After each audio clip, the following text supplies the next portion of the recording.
FIA ने चीनी company से धोखाधड़ी करने वाले ताजिर को गिरफ्तार करके मुकदमा दर्ज कर लिया।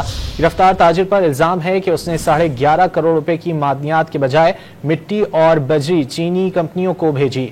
चीनी दरामद कुंदा की तहरीरी शिकायत पर एफआईए कॉर्पोरेट क्राइम सर्कल ने कार्रवाई की।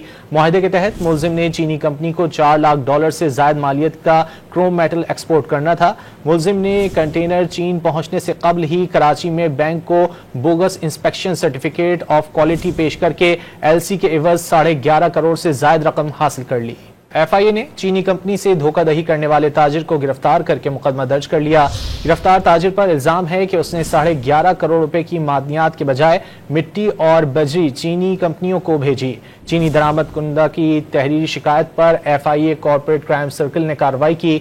मुआहदे के तहत मुलजिम ने चीनी कंपनी को $4 लाख से जायद मालियत का क्रोम मेटल एक्सपोर्ट करना था। मुलजिम ने कंटेनर चीन पहुंचने से कबल ही कराची में बैंक को bogus inspection certificate of quality पेश करके एलसी के एवज 11.5 करोड़ से जायद रकम हासिल कर ली।